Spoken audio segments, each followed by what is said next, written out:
to US Rugby Happy Hour Live. Interviews with the biggest names in American rugby. The New England Free Jacks, Major League Rugby champions. One-on-one to score. Here are your hosts, Bill Baker and that other guy. Hello, welcome to the show. Thank you for tuning in. Thank you for listening. Thank you for watching, however you are doing it. There could be a Braille version available eventually, but once we get the budget for it, it won't happen. So, but in a few minutes, we have none other than Nafi Ma'afu, who a lot of USA Eagles fans have really been anxiously waiting for him to get his chance to be Captain Eagle, and we definitely had some setbacks over the years. We're definitely going to talk to him about that, the setbacks, and also the chance of becoming an Eagle, to finally be an Eagle, and also his time now in top 14. But before that, I want to say hello to this guy. Hey, John Fitzpatrick. Bill Baker, what's going on? Not much, man. How are you? I'm doing well. A lot of interesting MLR news the past couple days. Ton of MLR news. A lot of things happening. A couple of new co-presidents who we just last week had on. One of them. Tune into the Alex McElby podcast. But yeah, news last week. This week, it's all happening. And we have teams. They're signing players. I'm a little upset that Brock Webster went to Chicago, but that's okay. I'll get over it. Before we get to our guest, Fitzy, how are you feeling about Old Glory? I'm feeling pretty strong about some additions they've made. Yeah. Ben Bonasso in the mix. Max Schumacher, Damian Hoyland's come back. Jason Robertson's returning. Obviously, of course, Corey Daniel. We'll see what happens with Jack Ascaro if he stays overseas in the top 14. Yeah. But yeah, I'm excited for what they're putting together. It's going to be a very competitive season. I think it should be between these 5-6 teams. I keep losing track. Five, there's six, man. Come on. There's 6. Come on. But, and I try to be non-biased in this. I mean, definitely, I do wear the red, white, and blue of the New England Free Jacks, but I don't know. I feel like I wanted to see more from Old Glory. I really do. I want to see every one of these teams do it. It's just, I think just a couple of teams are standing out way above others, like Chicago, are signing everybody. And they're really setting themselves up for a run. They're like an NFL team spending $300 million in the offseason to make sure they win it that year. That's what it seems like to me. But hey, good for them. I can't wait to see them play. Fitzy, another thing good to see play, our guest today, in just half a minute or 2 minutes, Nafi. His games be watched on Flow Rugby, which is great. Once he gets to the top 14, whatever, we get to watch these players. I mean, you have to pay a subscription fee, but fine. There's so many right now. But actually, we can watch these guys play. And also, and it's reminded me of MLR, having MLR Sunday night on ESPN, which is going to be a really cool thing, too. So hopefully the times are good. If there's an East Coast team playing, hopefully it's not a 9 p.m. game or 10 p.m. game on a Sunday night on the East Coast. So all good. All right, let's do this. Let's get on to the guest. But proper to that, please like, follow, and subscribe this podcast or this video. Share with your friends and family. Leave comments and rate our podcast. It really helps it get higher and higher in the rankings, and so more and more people can find the pod and hear shows like today's. And without further ado, I think the word of the term is, Fitzy, I think our jingle department has coined a new style of music. I believe it is called French dubstep with this introduction. So let's do it. Give it a listen. And now on the show, many Eagles rugby fans have been awaiting to glow. Making his debut in November, something long awaited and something to remember.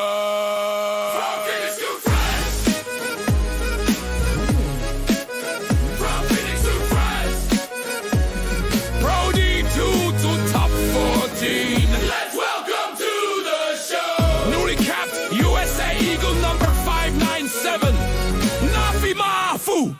And there he is, Nafi Ma'afu. What an intro. Oh, thank you, Bill. Yeah, have you ever heard me? The accordion, it's got the French flair. It's got... No, I've tried everything. I feel sorry. I didn't know it already.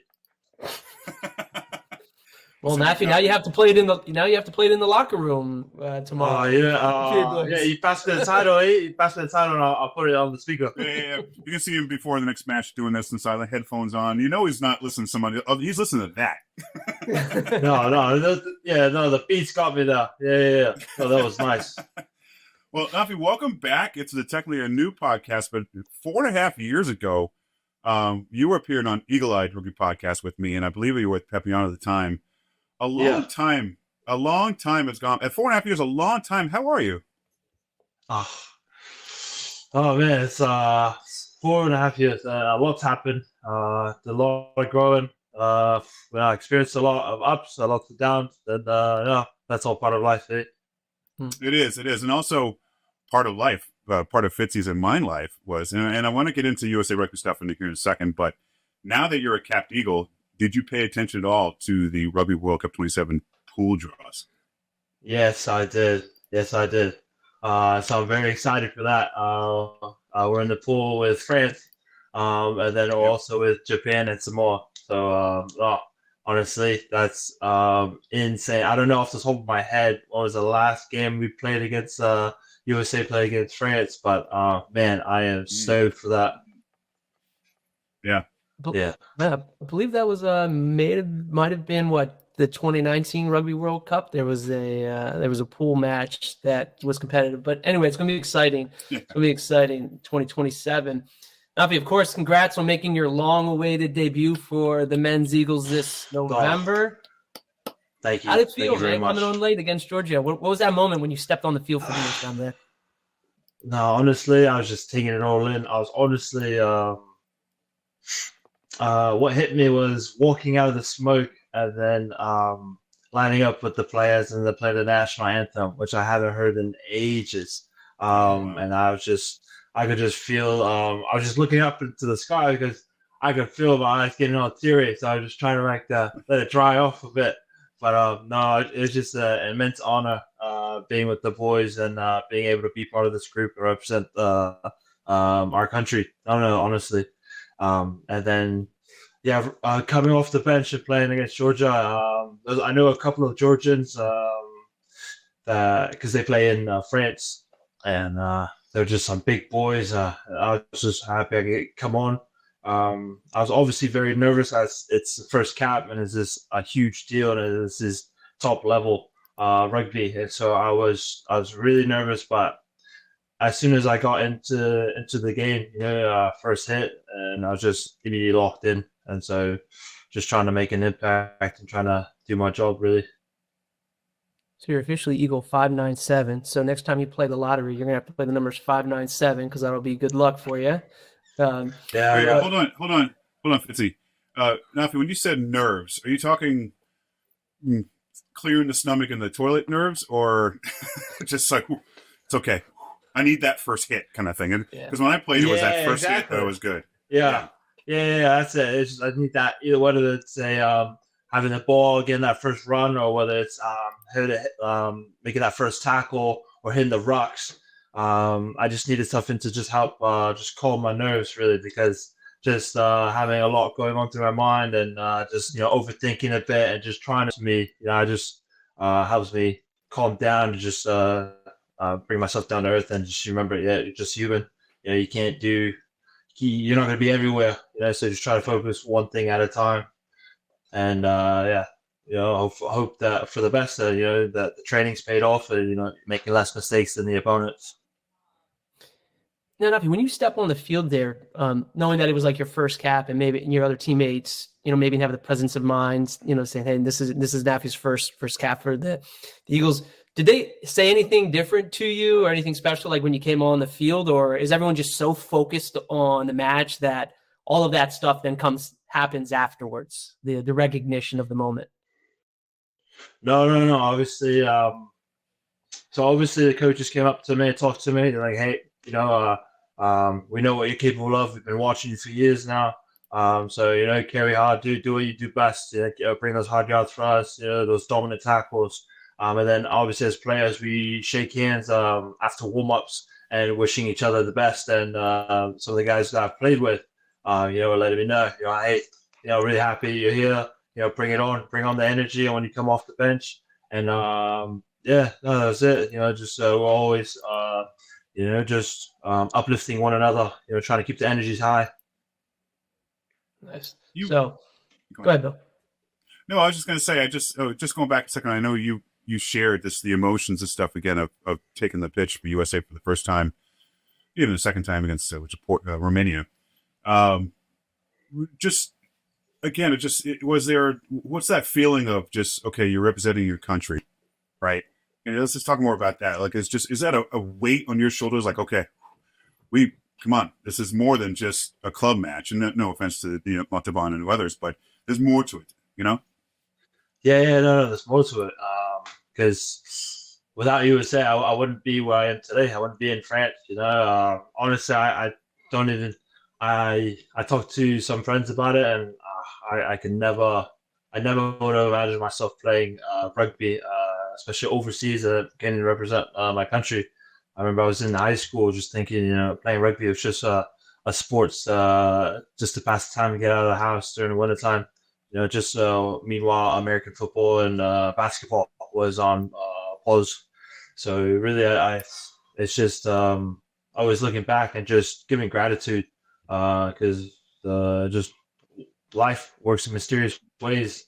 So just just a small kid from Phoenix, Arizona, and just small. And small. We have a small. Sorry, we have a small.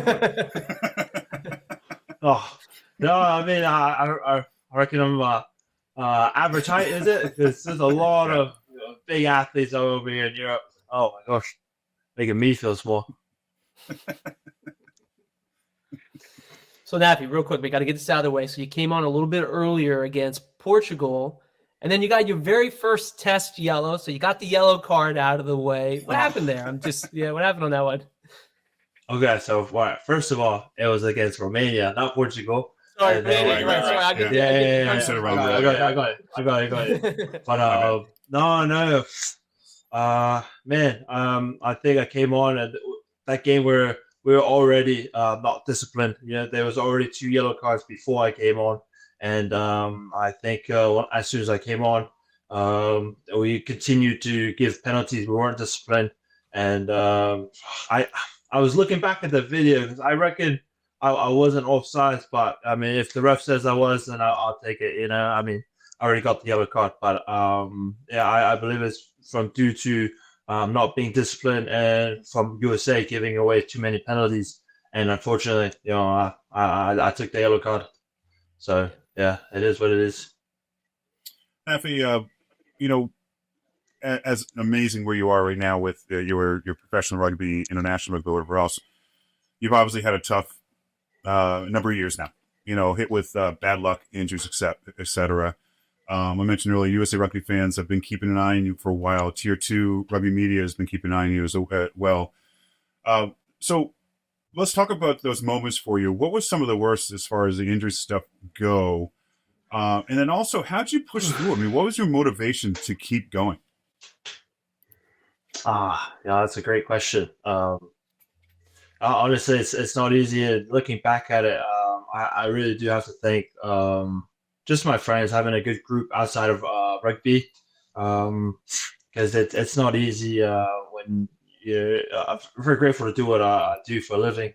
But once you're injured and you're not capable to do what you love to work at, and I'm talking about injuries. I've suffered many injuries: shoulder, neck, hammy, my knee, and getting injured. It really, really sucks. You're at a low, especially those long injuries, because it's all in the head. It's just a lot of mental battles. So having family and friends, a good friend group outside of rugby, really, really helps you so much. I really have to thank my friends for helping me out, taking me out of that dark place, and showing me, there's more to life, than just being stuck in that rugby. Because a lot of times we do get stuck, and not being, not performing well, all those games, and not letting the team down, the coaches down, fighting for contracts. It's it could be, if you don't keep it under wraps, it could take over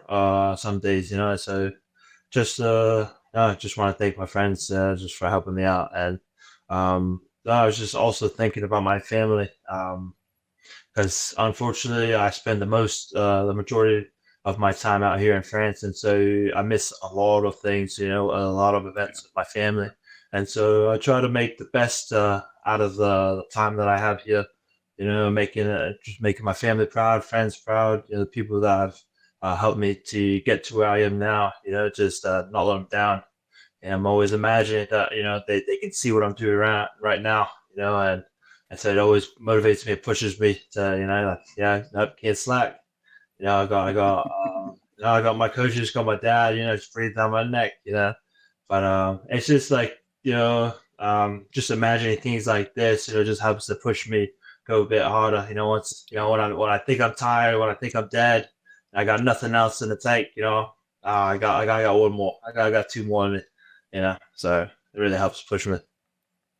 Yeah, that'd be kind of drawing off that a little bit, knowing that you're away from your family, from your roots, growing up, and for long parts of the year. Now you've been in a couple of different top flight professional camps or club environments. How does the international camps differ from the club environments? No, I think I thought it was very very well done, well handled by the manager of USA, because one thing I didn't realize about is playing rugby, and then afterwards you have to travel. You have to get on a plane ride. You have to wait in the airports. That's what you don't really see that a lot or talk about is recovery. And so just thank you to the staff for keeping us healthy and keeping us in mind for our fatigue. So making sure we avoid injuries, because I think that was the biggest thing, because as players we're training, we're working hard towards the game, game day. But then it's the people behind that make it really work for us, so that we don't have to worry about a lot of things. Because I was really surprised about having to, we got to Georgia, and then we were playing in Basumi. I think I'm butchering that. And then we had to take a train, a 5-hour train, and then go to another city in Georgia, and then do our captain run. And then after the game, straight afterwards, the next day, we're on the plane in the airport, and trying to stick together. Also trying to grab a snack, but like trying to watch what we eat, while we're traveling, And I think that's really that was a big shock for me as playing up in Europe. But besides that, since I've been playing in France for a long time, it was very weird for me to be with USA and then speak English again. So I felt a bit lost with my vocabulary. But I picked it up very quickly. And then, just training and playing with the guys and being able to speak in English, because usually I speak in English and I get reprimanded for that. Say, hey, we're in France, we speak French. Yeah, well, hey, to be fair, I butcher the English language also, and speak it every day.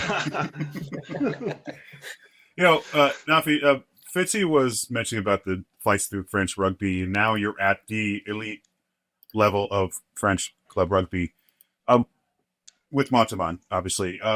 Let's talk about that move. I also want to talk specifics about Pro 14, but how did that happen? How did the talk to move to Montauban begin? And also, were they already promoted to top 14 before you signed? No, because we were all in Pro 2 last year. They actually won the championship. That's right. So that's why, they won, and it was the first ever, if I'm not mistaken. Because they were the 6th seed, and they won the whole thing. Right. So it was incredible. It was an incredible feat. But I was at Biarritz at the time. We played them and we won. And it was funny enough, that's where we played against Montauban, and then I got injured against them. And so then afterwards, I was negotiating my contract for next year. I was planning on re-signing, but apparently, things happen, that are out of my control, and unfortunately, I was not able to, stay at Biarritz. But I was in talks with Grenoble. That was that they were in the finals with Montauban. I wasn't even in context with Montauban at the time. I was actually with Grenoble, and then they played in the finals. And there was a large majority of the people watching the game thinking that Grenoble was going to win because they were the top seed for the longest time. And unfortunately, they lost. And so, I wasn't signing with them. And so I was kind of like in a bit of a panic, where was I going to go? And that's when Montauban reached out to me and sent me a contract. Hey, Nafi, we really like the way you played against us. We've been watching you play at Biarritz. And we'd like for you to come with us and reinforce our forward pack in top 14. And I had other options at the time, but I really had to think about it. We'll talk to my family. And I was saying, this is, I wanted to work my way up, win a championship with a team, and they go like that. But unfortunately, like I said before, life comes at you in mysterious ways. And, this is one of those opportunities where it's knocking on the door, and I just had to take it. I wanted to get in there, at my age now. You never know what's going to happen. And so I took the opportunity. I said, yeah, let's do it. I want to get a crack at top 14. And that's pretty much what happened. And if I'm not mistaken, you played a lot of number 8 with Biarritz, but with Montauban, you're lock. And also Scott Lawrence has you at lock in those matches. Do you prefer either? No, I don't have a preference. It's more about what I always tell the coaches, because I'm more of a tool. Because I was raised as a second row, but I can play flanker and I can play number 8. Just because of my profile, I'm a bit of a ball carrier, got a bit of some speed and some footwork than your average second row. And so I had the chance to play and cover second row, a third flanker, and 8-man. So, I usually ask, I'm just happy to be, on the field just to play. But if you want me doing some hard carries, or want some weight in the scrum pack, then that's all. I'm all right for it. But if you want to save my legs a bit, they usually they'll put me at 8, so I can be a bit more mobile. Because it's less, because getting through after the scrum, getting up after that, and then trying to run across the field, it's tough. It's tough. Fitzy would now. Nafi, let me ask you a question. You've played Pro D2 and you're now top 14. Are there differences between the two comps in terms of maybe just like playing style? Is it faster than physical? Yeah. Oh my gosh, yeah. Obviously, just like any other competition, there's each team's got their own unique styles. Some teams are more up front, and use their forward packs a lot to just really beat you down. There's other teams that are, they've got their backs and they're just so speedy, or they've got some really good, kick chase, or accuracy, precision with that. The kick pass. And then then you have teams like Toulouse where they're good overall, like everywhere, and they'll beat you on everything. But the huge difference in top 14 and 42 is speed. Really, it's so quick, and it took us, our team, Montauban, a couple of games to really get into because we were training hard for the preseason, but in the game wise, it's just it's so quick, and it took us a long time, and I think we're still adapting, because if you're not running, if you're not sprinting everywhere, or just assuming where the ball's gonna be, there's always someone contesting the ball. There's so many turnovers, and you have to be careful about that, because at top 14 you can get away with it 42, but at top 14, once you lose the ball, that's where the every team is just so good at. It's just they can take a turnover and just score off of that, off a mistake. So you have to really be careful about that, because once you lose the ball or attack, trying to get back into defense, is scattered, and that's so trying to transition. But I was really surprised because I felt like 42 was way more, had much more intensity. The impacts were way bigger. But that's because in top 14, how everything's so it's all about speed. The collisions are they're just done so well. The guys have really nailed it down. It's really efficient and net. It's just really precise tackles, and every tackle it's always two, three guys you're getting tackled by. And so it's really hard. And so that's where you got to really. You got some big guys you can run it straight, but you got to really you got to look up and really react, and sometimes you got to pass it, sometimes you got to fake it and then keep it. But no, that's just top 14 is just wow, it's just a hell of a level, man. It's awesome being in this level to see and play against guys who Antoine Dupont. Last week we played against Toulon. I got to play against the other 9 for France. I forgot his name. Well, speaking of that, do you ever get do you ever get there's big names in top 14. You mentioned Dupont. Do you ever get starstruck, like, oh man, I can't believe I'm competing against this guy? There was Manono. Oh man, like this guy's. Oh, how was that? Man, what a legend. He was in the MLR, and then we were watching it, and then and then he signed and coming over to play in top 14. We were like, oh my god, what the heck? This guy's just this guy's just a beast. He's the oldest player, just at the record, in top 14, and he's still taking bodies, taking names, and it's just, I'm just looking at him in awe, and honestly, I was kind of looking at the sheet when we were playing against Toulon. I was like, a bit nervous seeing if this guy was on. Like, obviously nervous, but excited to play against him. Yeah. And then my teammate Vai Fafita. Wow, just just a legend. This is someone I looked up to. Some games before. Looking at his looking at his feats. What he's done. Let's see. Just so many cool people. I'm just very grateful to be here. Man, it's just a dream come true, really, because it's just like any other rugby player's dream, really, to be in this competition, this high level competition, just play against these stars. Just try not to be too starstruck, Yeah. No autographs during the match. Don't be running out there with a pen. Hey, no.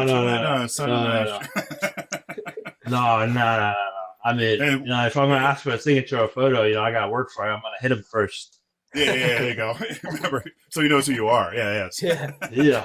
Well, that's the thing with Ma'a is, like, he plays center also. So think about the contact that centers and the whole backline make. At least when I played, we ran towards the forwards all the time. So it's pretty spectacular. Nothing against wings, but still, to last that long. It's incredible. Yeah, honestly. Hey, so Nafi, and Montauban, this was a big deal for the team to be promoted to top 14, not just to win it the way they did, but talk about how big was that for their fans. I know you weren't with them at that time, but there had to have been some rollover of that effect. what did that mean to their fan base? Oh my gosh. No, being a part of this fan group, oh man, they're some of the best fans here in France that I've seen personally. And I was playing at Perpignan, and they've got some of the greatest fans as well. But unfortunately, they could also be some of the sour fans as well. About results. They're great. They're always behind, but sometimes sometimes results aren't it, and that's part of rugby. Sometimes you're not performing well, and fans get really agitated. But something I really love about Montauban, we played against Toulouse. We got 50 points, knocked on us at home.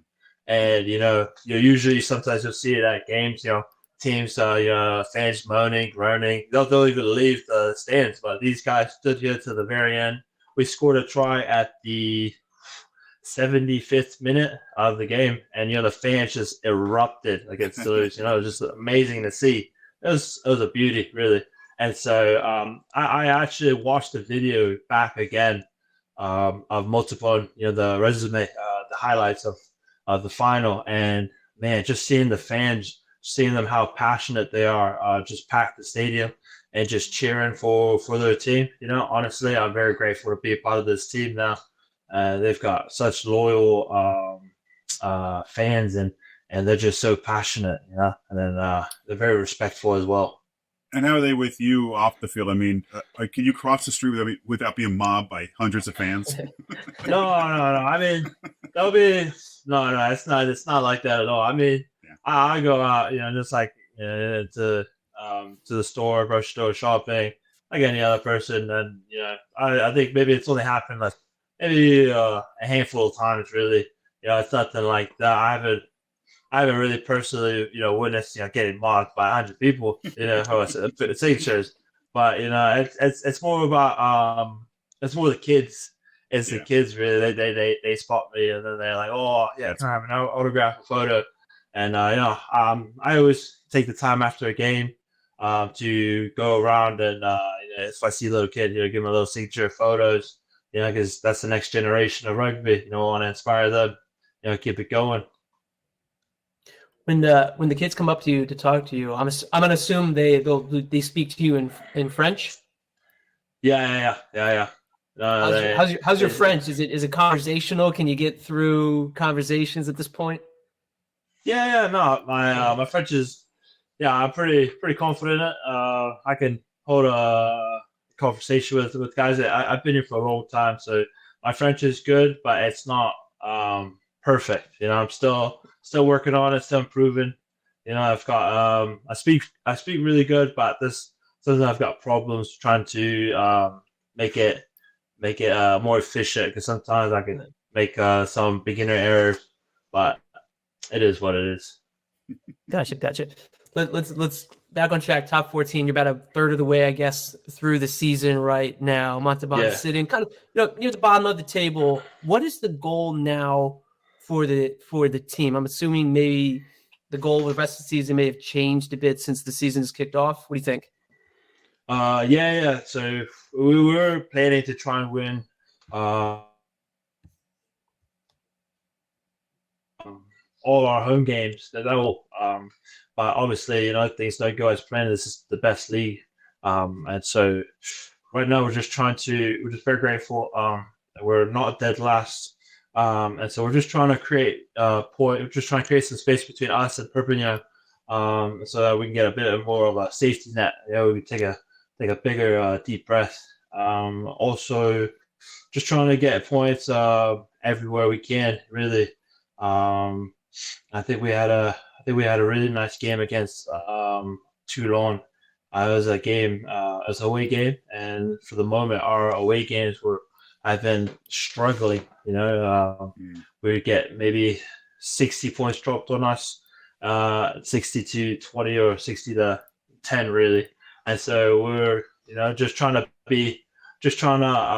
not give up. Just keep playing to the last whistle, really, and the show them, like not roll over and just take it. So we're just trying to show a different side of us at away games, but then at home games, really just trying to hold our ground and try to grab some points wherever we can, really. So, the goal is a bit different, but stays the same, is to stay in top 14, and for the moment, I think we're doing a pretty good job, doing the best that we can. And we're going to keep going, keep fighting, because that's what this team is, really. They're underdogs, and they love a good scrap. That's what they're used to it.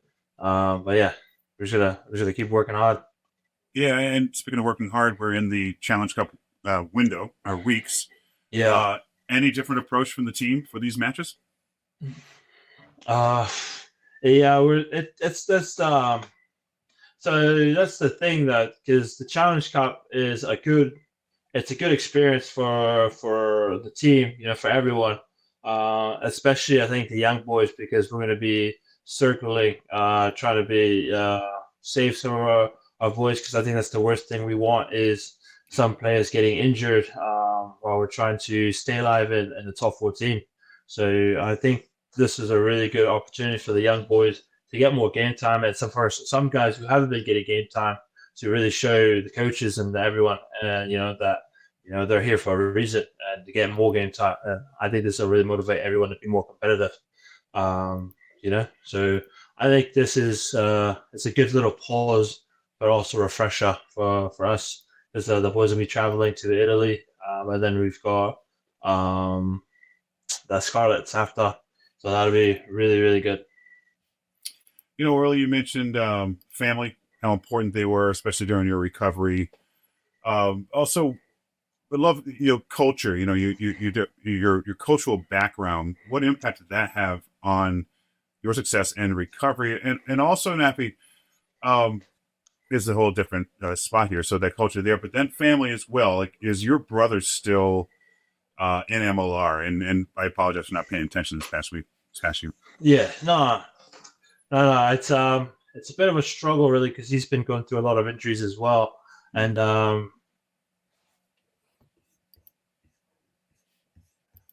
it's just really. But there's this thing called the GIF, and every team in France, they can only have a select few of foreign players in there. So, what they save those foreign cards for big international. Excuse me, for international players, it's really so.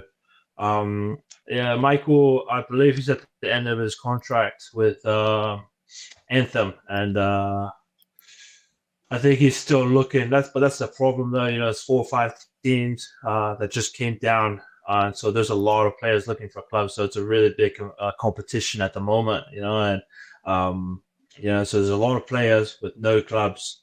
So it's just, so there's just a handful of, just making it hard for him to get some game time and to sign. So I think he's still looking on, but we'll see how it goes. It's his choice whether he continues to pursue rugby or if he continues on and into the real world. But yeah, we'll see. You know what? Actually, let's get off the field for a second. We got a couple more questions for you. What do you do off the field? How do you rewind? I mean, I know trainings can be intense, matches are intense. What do you do on your off days to unwind? Oh man, I just like hanging out with my friends, and this is not really good, but I mean, I just love to eat. I love to go have a nice meal.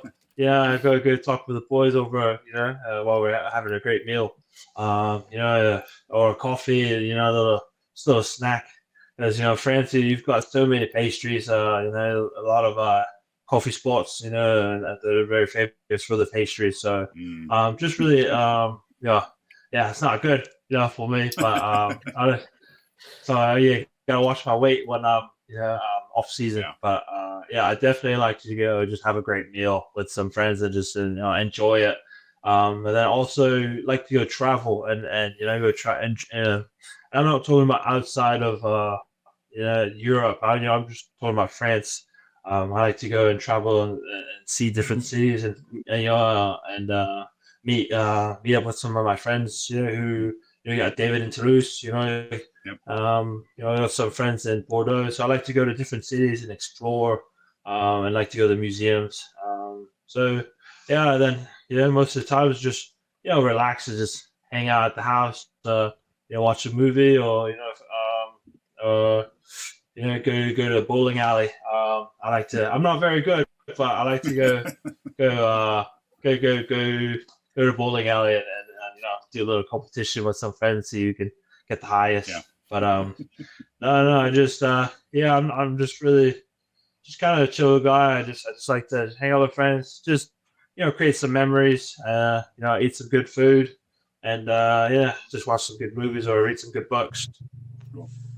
Yeah. Well, Nafi, rapid fire here. So, I mean, there's a lot of good French cuisine. I mean, if you want to keep eating and you want to become a prop, eat away, I guess. Some red wine. Rapid fire here for you. Just say kind of the first thing that comes to mind here. These aren't any gotcha questions, all right? So, best teammate to room with. Are we talking about USA, right? Is that what? A couple? Let's go USA. Yeah. Yeah. Okay. Yeah.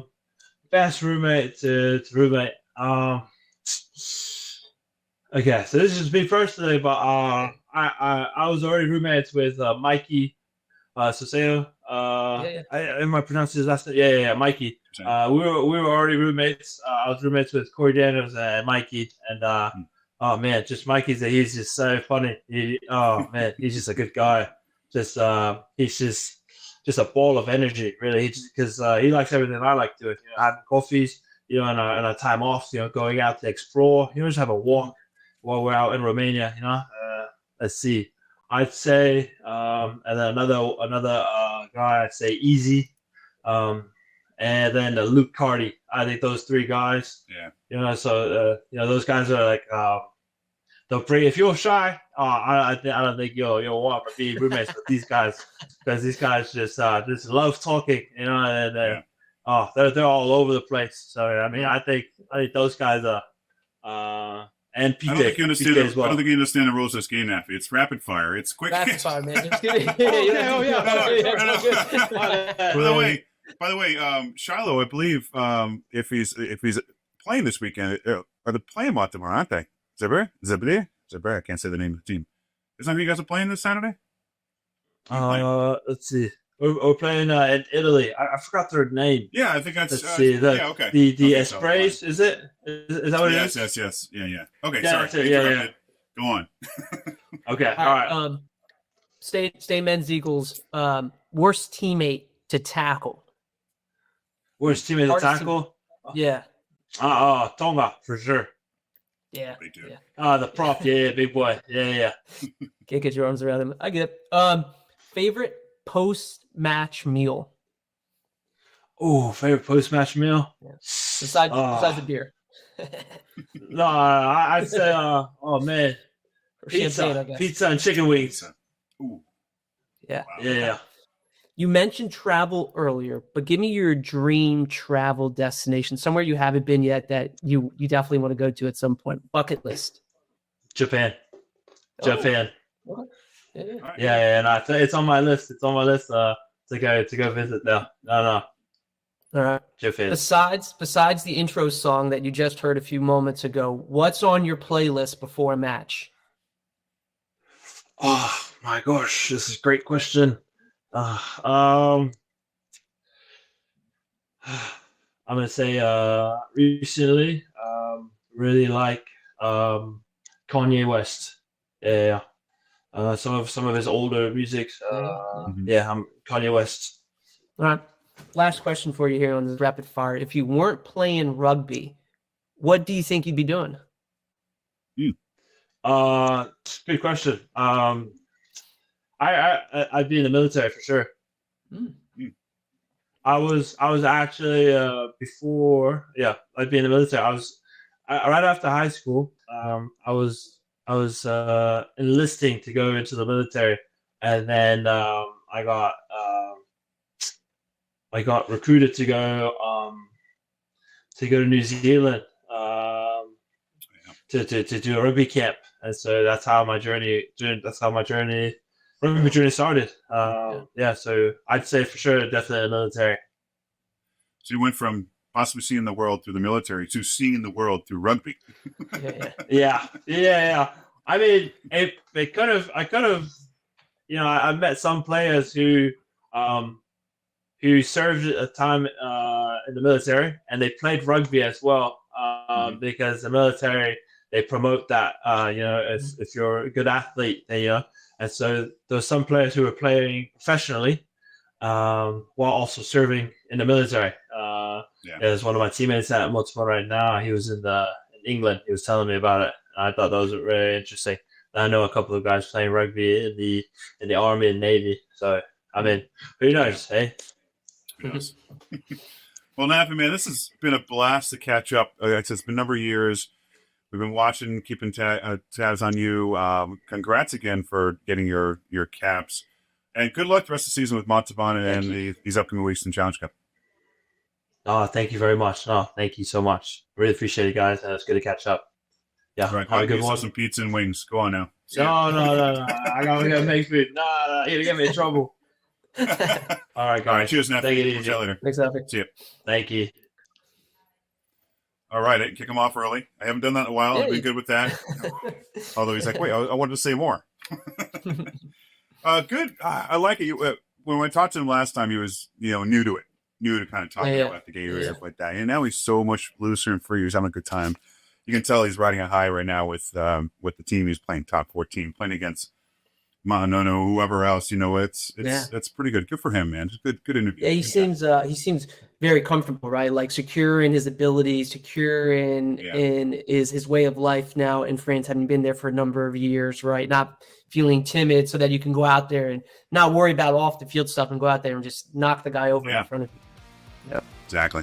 All right, Fitzy, good stuff.